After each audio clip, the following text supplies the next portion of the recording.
to the third video in this course, in which we will talk about a very important method in calculation, which I like to call check-take-attack method. And the idea here is to look for the most forcing moves when we are calculating variations, both for yourself and also for your opponent. And this is very important because, as you know, in chess, the moves that usually decide the game are the most forcing moves.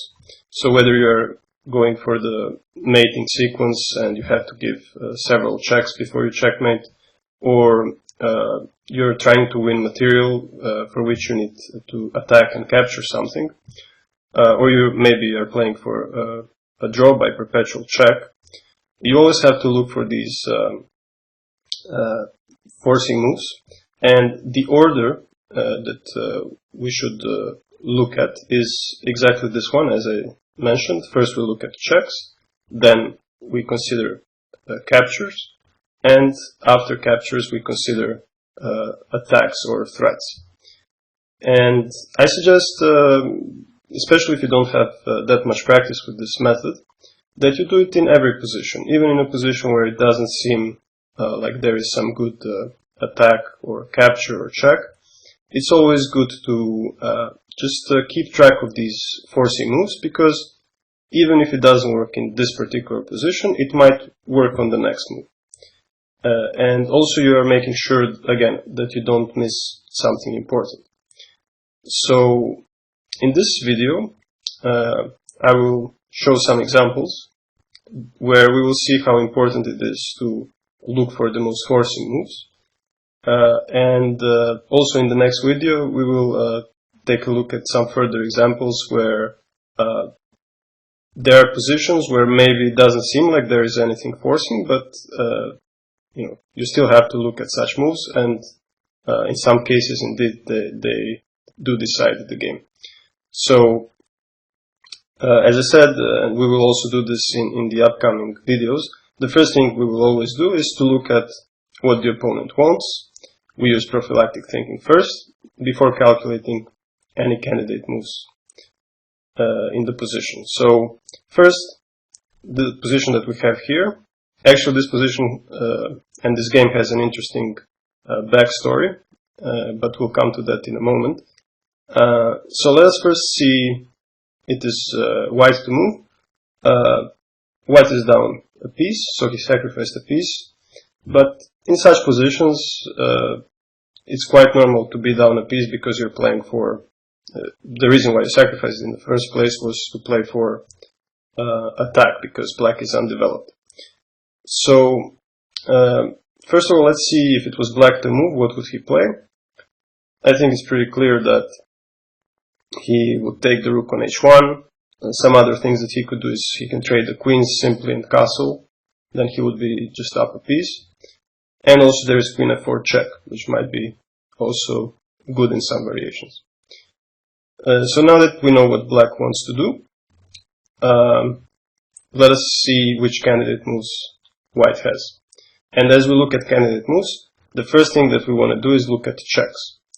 And only after that we will look at captures and attacks. So the interesting thing about this position is that it was a game, or actually it didn't happen in a game, it was analysis of the game between Magnus Carlsen and Peter Svidler. I think it was played in a Biel tournament in 2018.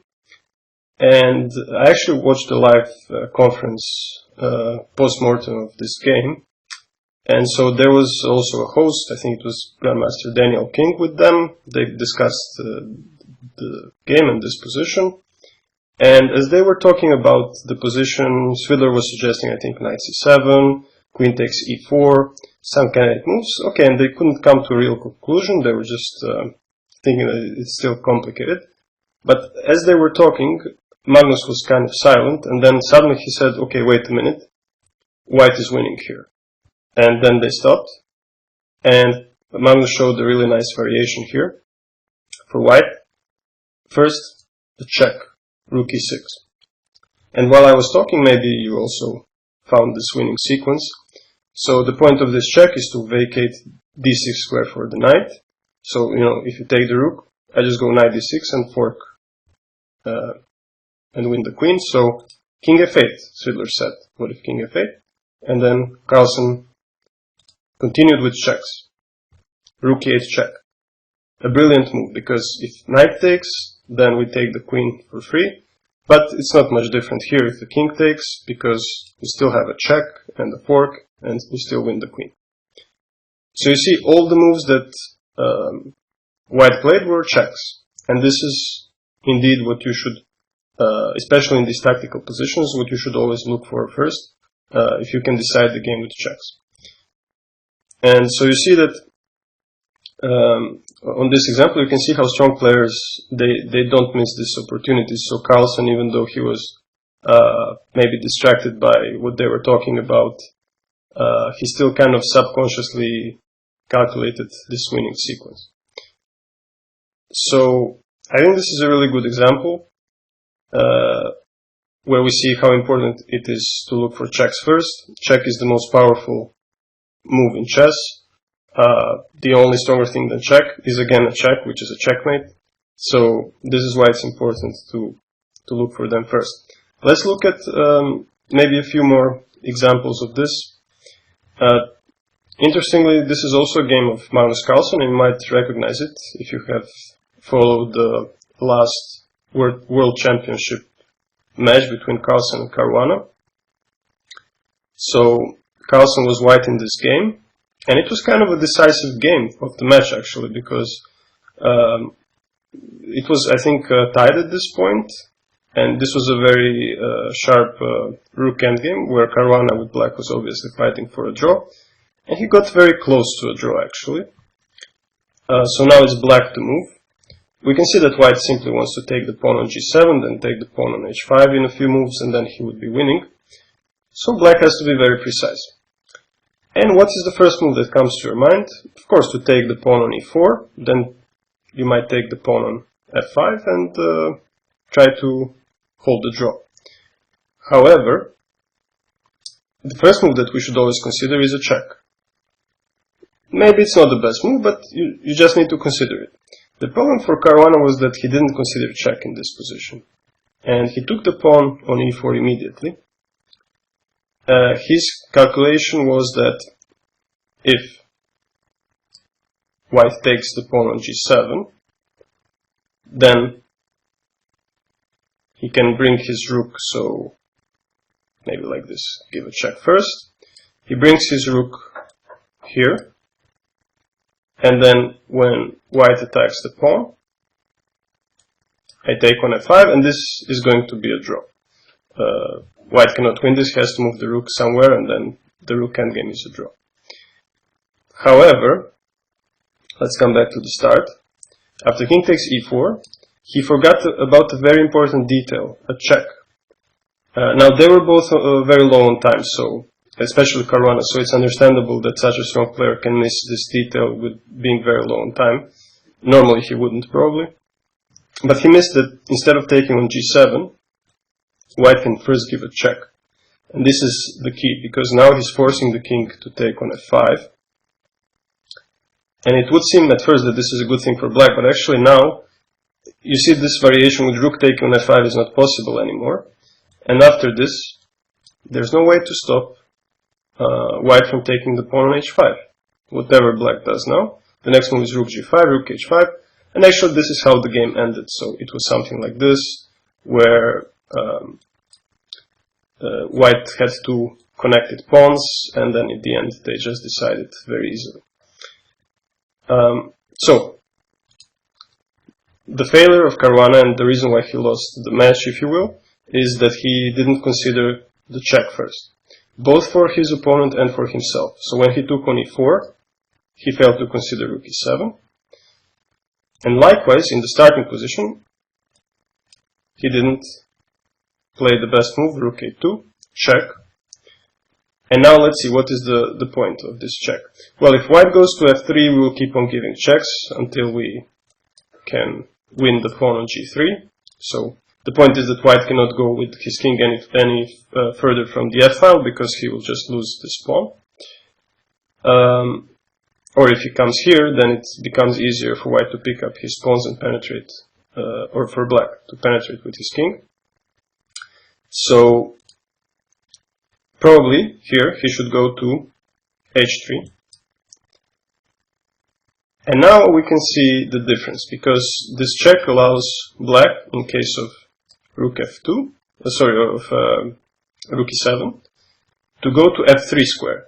So he's not forced to take this pawn anymore, but he goes to f3. And this is actually a draw. The point being that now he can threaten a checkmate. White rook is too far away to help, so king h2 is the only move. And then we just keep on giving checks, you see. Check. Check. When the king goes to h3, again we come back to a1. So everything happens with the check here, right? Because check is the most forcing move, so there's nothing that white can do here, really. And I think that's another great example where we see how important it is to have this order of moves in our calculation. So first we look at checks, and only then we look at captures. Maybe the next example will also show us the same point. So it is white to move in this position. Things are looking great for him. He can take on f7 and then pin the bishop. And maybe actually this is the first move that you would calculate anyway, because it just seems so natural. But we should not forget that there are some checks in the position too. So what are these checks? There is rook d1 check, and also there is e6 check. So let's keep them in mind. So first of all, we can take on f7. He will come to e8 with his rook. Let's say rook a to e8. And then if we give another check, rook d1, black king goes to e6. We can show this. So like this. Rook e8. And then if you go rook d1, the king goes here. And actually, there's not much here. We trade the rooks, but this endgame may not even be winning for white. So the most tempting variation didn't quite work. And the question is, can white improve on this? Okay, there is this rook d1 check, but the king again goes to e6. And then we get this idea to give a check on e6 with a pawn. The point of this check is that if he takes with the king, I have rook takes e4, and then I finally win the bishop. So what if he takes with the pawn? Then we do rook f7. So another forcing move, attack. And after rook, okay, rook g5 is the best move, but it's not what I wanted to show. So I wanted to show if rook goes to e8 to protect the bishop, then we give a check, another forcing move, and then the king doesn't have the e6 square. This was the point of this intermediate check with the pawn. We have blocked, we have taken away the square from the king. Okay, now the king has to go somewhere, and we pick up the bishop. So once again, the best move was a check, even though it's not the most obvious move. But you can come to the conclusion after you see that immediate rook f7 doesn't work. Okay, here the best move is rook g5, but it's not losing a piece, but it's losing the exchange, so eventually this should be winning for white. So, now that we have this, we've established that we should always look for checks. Let's look at several other examples here to see why it's important to consider forcing moves in the first place. This is a very interesting position, again from the Sicilian defense, from the Najdorf, where white has also sacrificed a piece to attack the king. And also you see that black pieces are undeveloped, and if white is fast enough, so to speak, if he can impose his threats faster than black is able to develop, then he will probably win material, or maybe even checkmate the king. Now, what to do here with white? Again, we should first start with what would black play if it was his move. So, what would black do here? And by the way, I maybe didn't mention this before, but if you want to analyze or calculate the position before I give the solution here, you can always pause the video, of course, and then come back to my analysis. So this is quite a complex position, so you might really want to stop the video and try to consider options for white. But remember that the most important thing is to look for the forcing moves first. Now, let's see what to do here with white. First I will say what white did in the game. He played the move king h1. And actually he realized what black would play if it was his move. So black would play queen b6, he would trade the queens, and then without the queens on the board, maybe white has no attack. However, even though he used prophylactic thinking here, king h1 is not the first move that you should consider here. And if you consider some other moves in this position for white, you would not even think about king h1 because it's such a slow move. This position requires something more decisive. And so white had one or two, definitely one, maybe even two, much more decisive moves that could give him an excellent attack. So first, what's the move that we should consider? Okay, we should consider some checks, but is there any good check here? I don't think so. Rook f7, knight takes f7, and then there's nothing. So there's no strong checks. What about captures? There is one capture that we should consider. It's the move bishop takes e5. So this is, let's say, the most forcing move that we have in this position for white. Is there anything else? Maybe some attack? There is sort of an attack. It's the move rook d1, rook b to d1. So we are bringing some pieces closer to the king. So we are threatening maybe some sacrifices on d7. Okay, it's a bit complicated here. So I think that the first move that we should definitely consider is bishop takes e5. Now let's see what happens in case we take. Well, this is a nice thing for white because if he takes with the bishop, it allows rook f7 with attack, and if he takes with the knight, it allows queen c5 check with attack. So definitely a move that we should investigate. So first, let's see, if the knight takes, it allows queen c5 check. King has to go to d8. Okay, what to do now? Well, obviously we can continue looking at checks because we have several of them. And the strongest check, of course this has more variations, but we can't analyze them all. I just want to show the most forcing variation, queen d6 check. Now he should cover with the bishop, obviously. And now we ran out of checks, but we have an extremely strong threat, knight c5, threatening knight b7, threatening knight takes e6, with all sorts of ways to win material. So again, a very forcing move.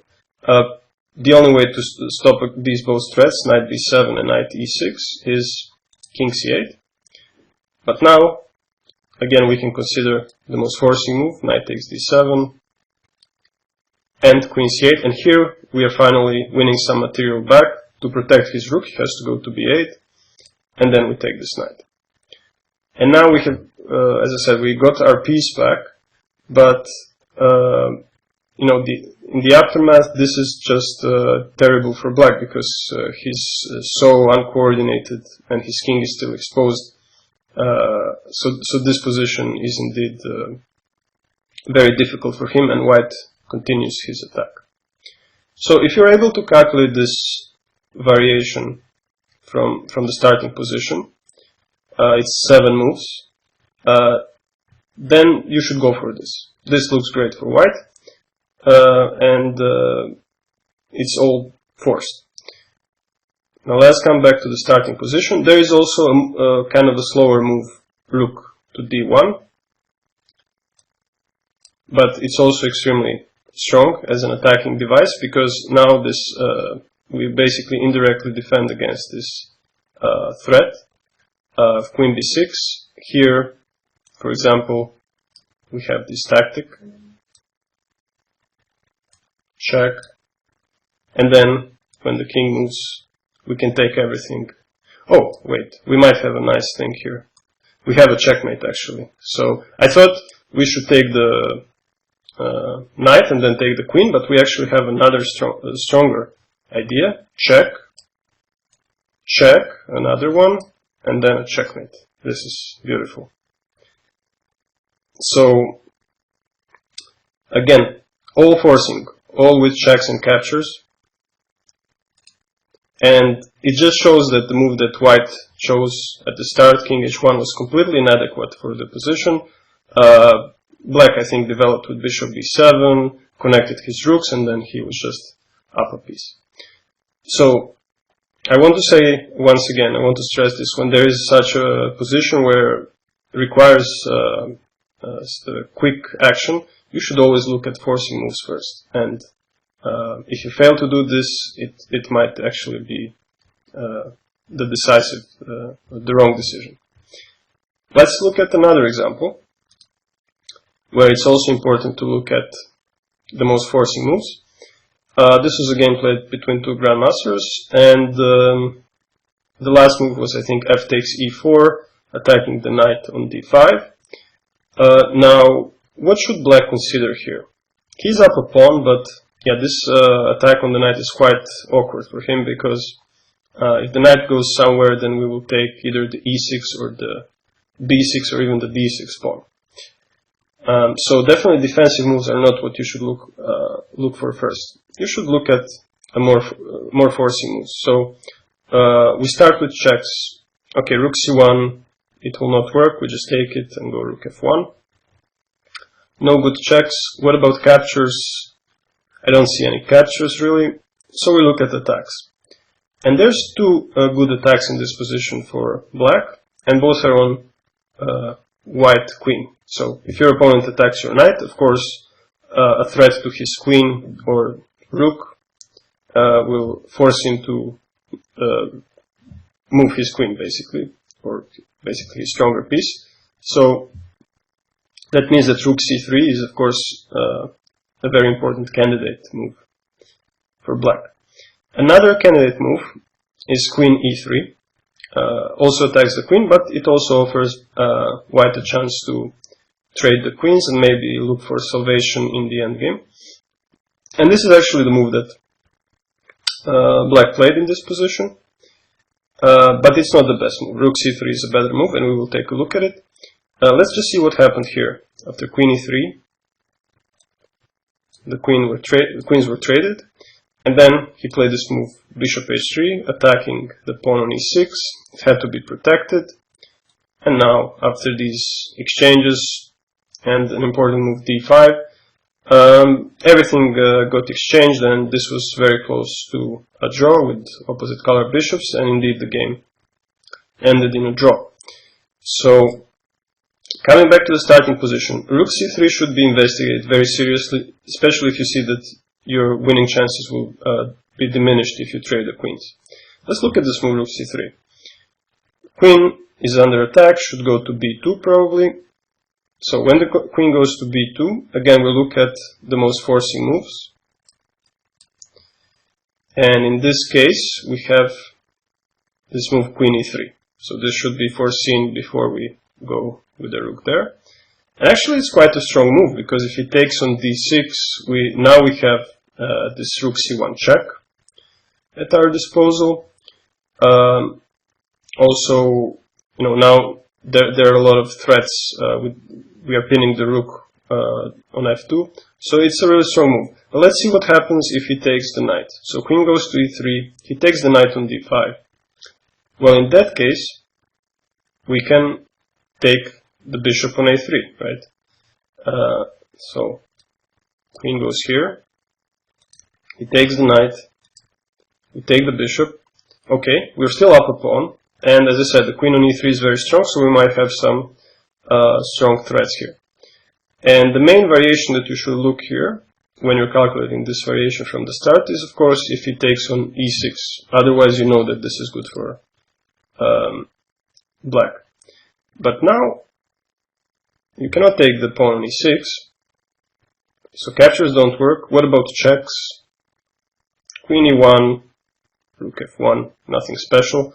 But there is one more capture that we should definitely consider. It's bishop takes g2, when he has to take with the king, and then we have a check.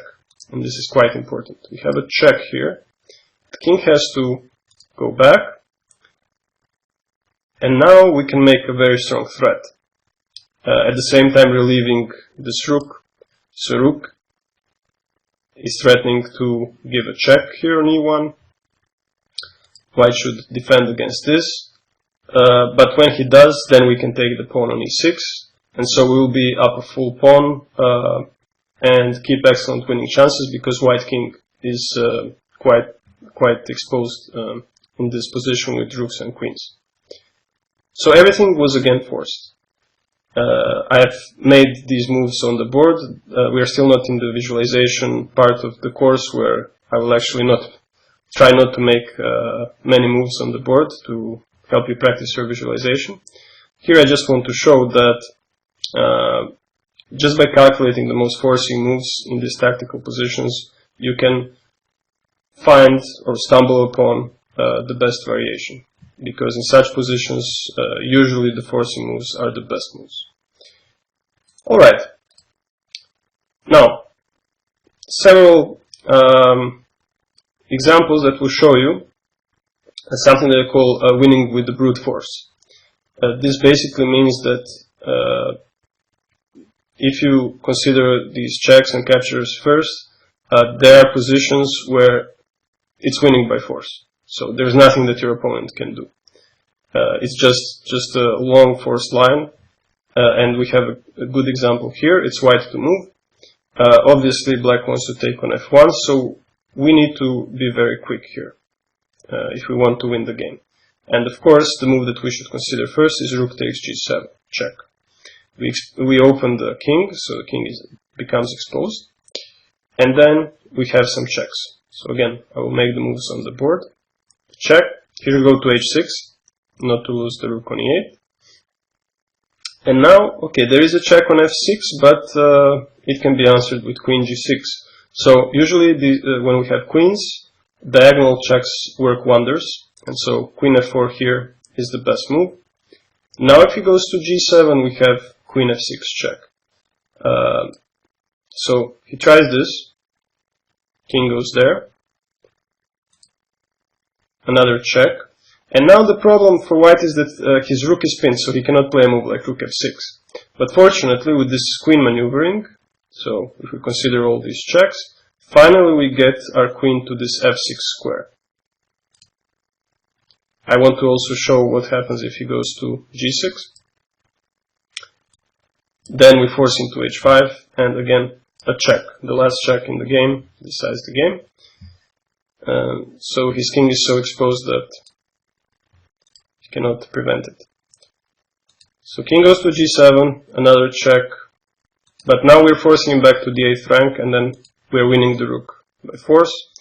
As I said, the problem for white is that even if he wins this rook, he cannot move his rook from f1, it's pinned, so black is threatening to actually make a draw like that, but fortunately we can check our way into this position again, and then we don't need the rook.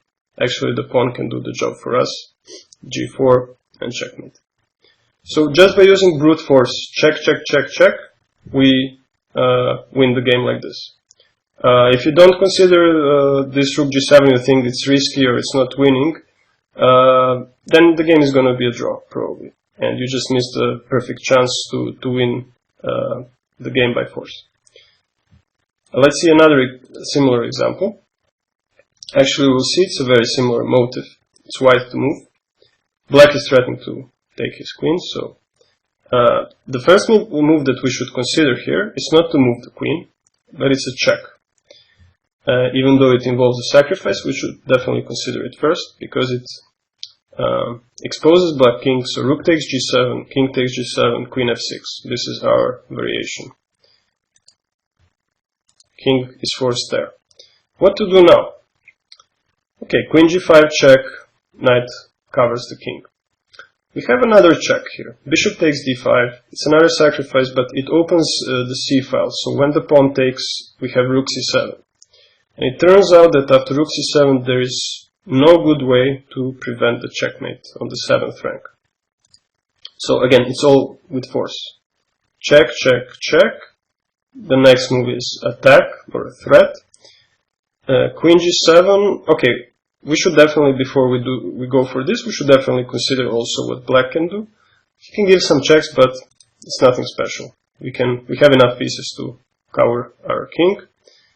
And now he's out of checks, or at least good checks. And in case of knight e6, he still is getting checkmated like this. So another example where we win with brute force. Of course, this one was a bit less obvious, because if we come back here, these checks came with sacrifices. So, you know, you might be reluctant maybe to sacrifice material, but if you calculate, if you feel that there is something there, and if you calculate your variation precisely, there's nothing to be afraid of. If you just have to trust your calculation and go for it. Especially if these moves are forcing moves. There's probably nowhere to go wrong. And let's see the final example here, where we can win with the brute force. So material is equal, but we can see that black probably wants to take on c5 and go trade the queens and go for the drawish endgame here. But white to move, of course, it can play a move like rook c1, but that's not the first move that we consider. The first move is, of course, knight takes c6. It's also a fork. And here there is sort of a trick, because with knight takes c6, of course, he will give a check first, and then try to take on c5. The trick is this: if we play a very tempting move, king f1, which attacks the rook and also the queen is hanging, actually this move is losing, I think, because after queen a6, there's probably no good way to avoid the discovered attack or protect the knight on c6. And this might deter someone from playing knight takes c6 in the first place. But now we come to the point where we have to consider other moves for white.